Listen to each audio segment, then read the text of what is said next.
1월 5일 금요일 에바다교회 오늘 여는 말씀 함께 나누겠습니다. 사도신경으로 신앙 고백 드리겠습니다. 나는 전능하신 아버지 하나님 천지의 창조주를 믿습니다. 나는 그의 유일하신 아들 우리 주 예수 그리스도를 믿습니다. 그는 성령으로 잉태되어 동정녀 마리아에게서 나시고 본디오 빌라도에게 고난을 받아 십자가에 못 박혀 죽으시고 장사된 지 사흘 만에 죽은 자 가운데서 다시 살아나셨으며 하늘에 오르시어 전능하신 아버지 하나님 우편에 앉아 계시다가 거기로부터 살아있는 자와 죽은 자를 심판하러 오십니다. 나는 성령을 믿으며 거룩한 공교회와 성도의 교제와 죄를 용서받는 것과 몸의 부활과 영생을 믿습니다. 아멘. 오늘 함께 보실 말씀은 누가복음 5장 1절부터 11절까지 말씀입니다. 누가복음 5장 1절부터 11절까지 말씀을 같이 읽겠습니다. 무리가 몰려와서 하나님의 말씀을 들을새 예수는 게네사렛 호숫가에 서서 호숫가에 배 두 척이 있는 것을 보시니 어부들은 배에서 나와서 그물을 씻는지라. 예수께서 한 배에 오르시니 그 배는 시몬의 배라. 육지에서 조금 떼기를 청하시고 앉으사 배에서 무리를 가르치시더니 말씀을 마치시고 시몬에게 이르시되 깊은 데로 가서 그물을 내려 고기를 잡으라. 시몬이 대답하여 이르되 선생님 우리들이 밤이 새도록 수고하였으되 잡은 것이 없지만은 말씀에 의지하여 내가 그물을 내리리이다 하고 그렇게 하니 고기를 잡은 것이 심히 많아 그물이 찢어지는지라. 이에 다른 배에 있는 동무들에게 손짓하여 와서 도와달라 하니 그들이 와서 두 배의 채움에 잠기게 되었더라. 시몬 베드로가 이를 보고 예수의 무릎 아래에 엎드려 이르되 주여 나를 떠나소서 나는 죄인으로소이다 하니 이는 자기 및 자기와 함께 있는 모든 사람이 고기 잡힌 것으로 말미암아 놀라고 세베대 아들로서 시몬의 동업자인 야고보와 요한도 놀랐습니다. 예수께서 시몬에게 이르시되 무서워하지 말라. 이제 후로는 내가 사람을 취하리라 하시니 그들이 배들을 육지에 대고 모든 것을 버려두고 예수를 따르니라. 아멘.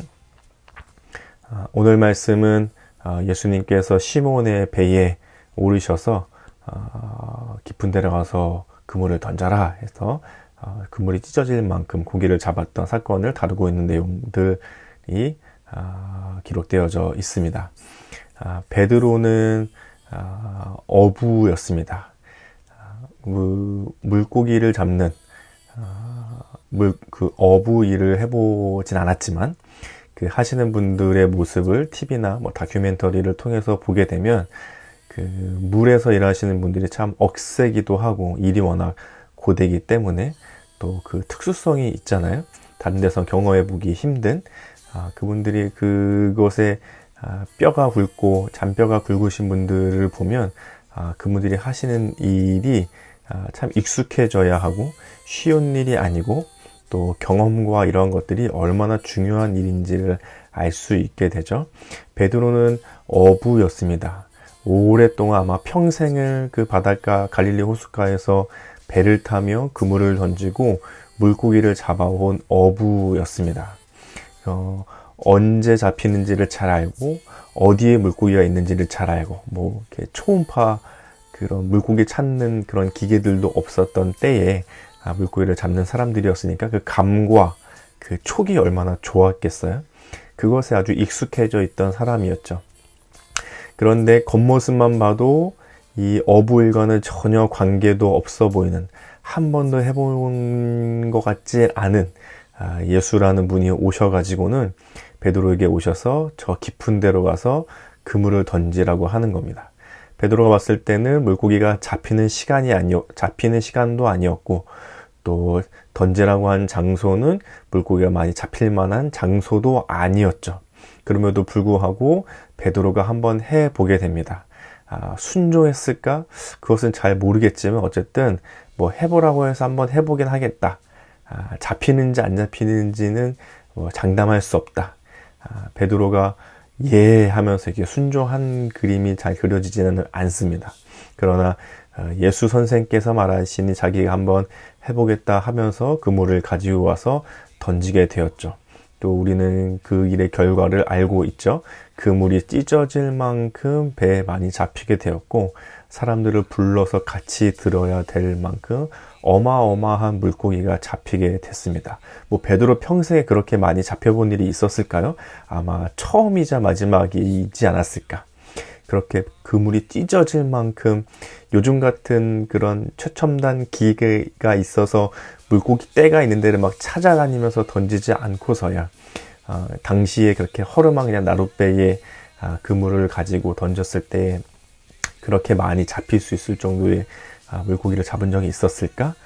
그런 생각이 들 정도로 아마 평생에 있을 법한, 한 번이나 있을 법한 경험을 하게 됐죠. 그 이후의 반응이 참 베드로의 반응 우리가 중요하게 살펴보아야 할 것 같은데요. 8절을 보시면 시몬 베드로가 이를 보고 예수의 무릎 아래에 엎드려 이르되 주여 나를 떠나소서 나는 죄인으로소이다 하니 하면서 베드로의 반응이 우리는 이제 익숙하게 많이 읽어서 알고 있지만 참 생뚱맞은 반응이죠. 나는 죄인이니까 떠나가십시오 하는 반응을 보이게 되죠. 아마 이것이 예수님을 만난 하나님을 만난 사람들이 보이는 반응 중에 한 가지의 모습이 아닌가 싶습니다. 베드로는 단순히 물고기를 많이 잡는 경험을 한 것에 있어서 야, 너무 좋다.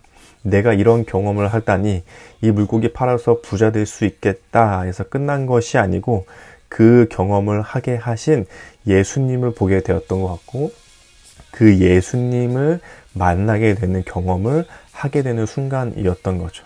우리도 이런 예수님을 만나고 경험하게 될 때가 있습니다. 성경에서도 병이 낫기도 하고 귀신이 쫓겨나기도 하고 베드로와 같은 이런 기적적인 경험을 한 사람들이 여러 사람이잖아요. 하지만 베드로의 이 경험과 고백을 성경에서 기록하고 있는 이유는 그것이 중요하기 때문이었겠죠. 예수님은 우리에게 기적 같은 일들을 베풀어 주시기도 합니다.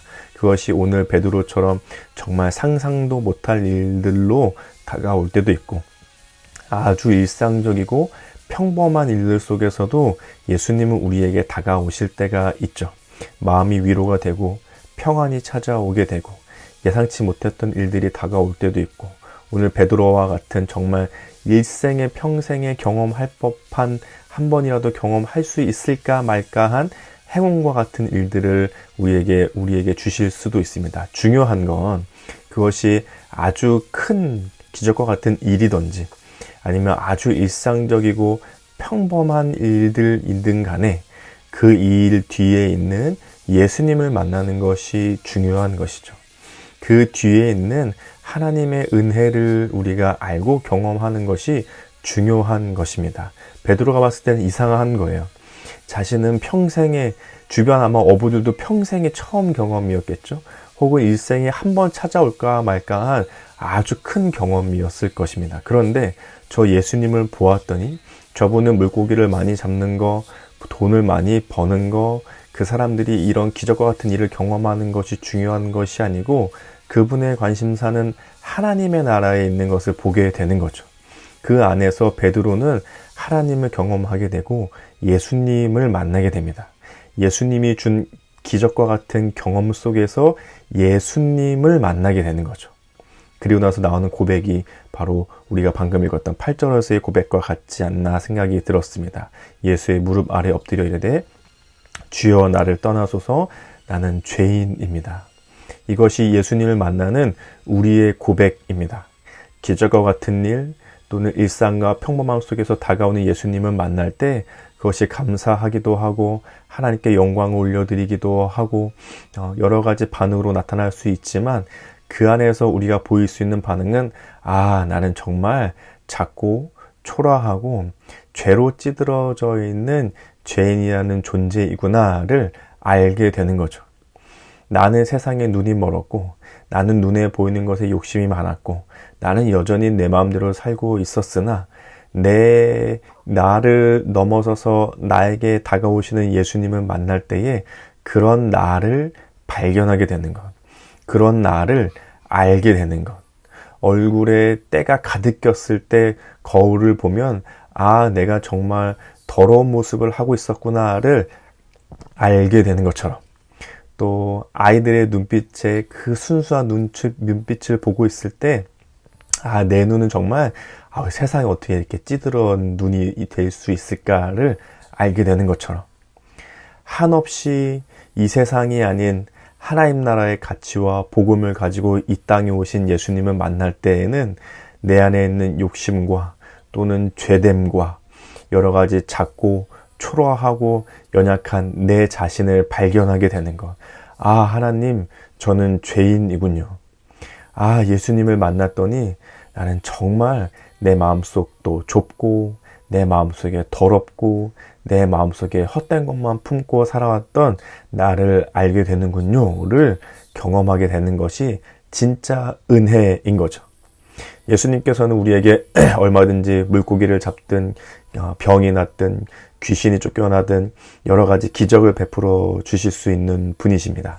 그런데 그 예수님을 만날 때 그냥 그 기적에서만 머물지 않기를, 예수님이 우리에게 베풀어 주시는 것들에만 머물지 않기를, 그것을 베풀어 주시고 그 모습으로 나에게 찾아와 주신 그 예수님을 만날 수 있는 경험이 우리에게 있을 수 있기를, 그래서 나의 존재가 어떠한지를 발견하게 되고 알게 되고 그 예수님 앞에 무릎 꿇게 되어지는 은혜가 우리에게 있을 수 있기를 예수님의 이름으로 축복합니다.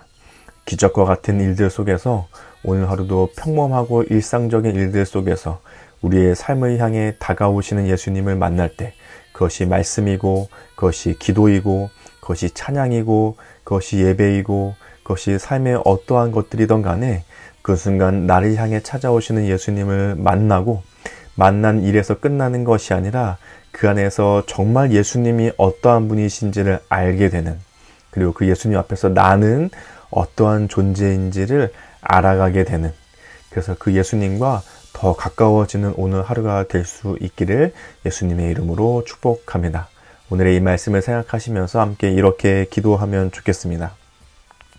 베드로의 삶에 찾아오신 예수님을 오늘 나의 삶에서도 만날 때 한없이 작고 연약한 나를 발견하고 하나님의 은혜를 구하는 삶이 되게 하소서. 이런 기도 제목으로 오늘 함께 같이 기도하시면 좋겠습니다. 그리고 우리 가정과 교회와 나라와 세계를 위해서는, 가정을 위해서는 가정 안에 말씀과 기도의 예배로 서로의 연약함을 발견하며 품는 가정이 되게 하소서. 이 교회를 위해서는 예수님께서 드러나실 때 모나고 깨어진 서로가 자신의 모습을 알고 은혜 안에 함께 어우러져가는 교회 되게 하소서. 그리고 우리 청년팀 예배가 이번 주 토요일부터 이제 내일부터 시작되게 되는데요. 특별히 우리 청년팀 토요 예배를 생각하시면서 오는 청년들과 또 우리 청년팀을 담당하는 유현철 목사님과 우리 임혜정 팀장님 함께 그 안에 예배할 때에 정말 예배를 통해서 주시는 하나님의 은혜가 넘쳐날 수 있는 시간이 될 수 있도록 우리 청년팀 토요 예배를 위해서 함께 기도해 주시면 좋겠습니다. 우리 나라와 세계를 위해서는 정치적 혼란 속에서 하나님의 은혜의 손길로 이끌어지는 나라가 되게 하소서. 또 특별히 지진 피해로 어려움을 겪는 일본의 인명 구조와 회복을 도와주소서. 이런 기도 제목으로 함께 기도하시면 좋겠습니다. 그리고 오늘 공동체의 기도 제목으로는 우리 김정란 집사님의 기도 제목인데요. 개인의 기도 제목은 온유한 마음을 주시고 주님의 주신 사랑 생각하며 항상 감사하며 살아갈 수 있도록 그 무엇보다 주님이 우선이 되게 하여 주세요. 가정을 위해서는 주님께서 세워주신 가정으로 주님의 뜻을 따라가며 살게 하시고 가족이 언제나 건강하고 화평하게 하여 주소서. 삶의 현장을 위해서는 주어진 환경에서 기쁘게 일하며 남을 먼저 배려하는 마음 주시고 하나님을 전할 수 있는 자가 되게 하소서. 교회를 위해서는 모든 성도님들 다 같이 하나 되어 하나님을 더욱 사랑하는 데 힘쓰며 에바다 공동체가 하나님께 기쁨이 되게 하소서. 사요나라 온 세계를 위해서는 세워진 지도자에게 하나님의 마음을 주셔서 대한민국을 잘 이끌어 나갈 수 있기를, 국민이 하나가 되는 따뜻한 나라가 되었으면 좋겠고 전 세계가 하나님을 알고 전쟁 없고 평화로웠으면 좋겠습니다. 이런 기도 제목을 가지고 계신데요. 우리 김정란 집사님을 생각하시면서 같이 기도해 주시면 좋겠습니다. 또 오늘 우리 계속해서 기도하고 있는 우리 허양미 집사님 수술 이후에 잘 회복되시도록 하나님께서 그 몸을 또 수술한 부위들을 잘 아물게 회복하게 되는 은혜가 있게 되어지도록 우리 집사님을 생각하시면서 같이 기도해 주시고, 또 우리 계속 또 같이 기도하고 있는 이화수 권사님을 위해서도 기도해 주시면 좋겠습니다. 하나님께서 그 몸과 마음과 정신을 온전히 붙들어 주셔서 늘 함께 하시는 하나님의 은혜로 또 권사님께서 하나님을 잊지 않고 이 시간을 보내게 되실 수 있기를 이 권사님을 생각하시면서 같이 기도해 주시면 좋겠습니다. 또 우리 생일을 맞이한 분이 계시는데요. 오늘이 아니라 내일 토요일날 생일을 맞이한 우리 오승택 청년 위해서 같이 기도해 주시면 좋겠습니다. 하나님께서 오승택 청년을 축복해 주시고 사랑해 주시고 하는 은혜들을 우리 오승택 청년이 잘 알아갈 수 있게 해달라고 같이 기도해 주시고, 또 오승택 청년이 영유아팀 교사로 올해부터 시작하게 됐는데요. 맡은 일들을 잘 감당할 수 있도록 또 섬기면서 주시는 하나님의 은혜가 우리 오승택 청년의 삶에 가득하도록 같이 축복하는 마음으로 기도해 주시면 좋겠습니다. 우리 성도님들 서로서로 기도 제목 알고 계신 것들이 있으시면 같이 기도해 주시고 주기도문으로 이 시간을 마치도록 하겠습니다. 함께 기도하겠습니다.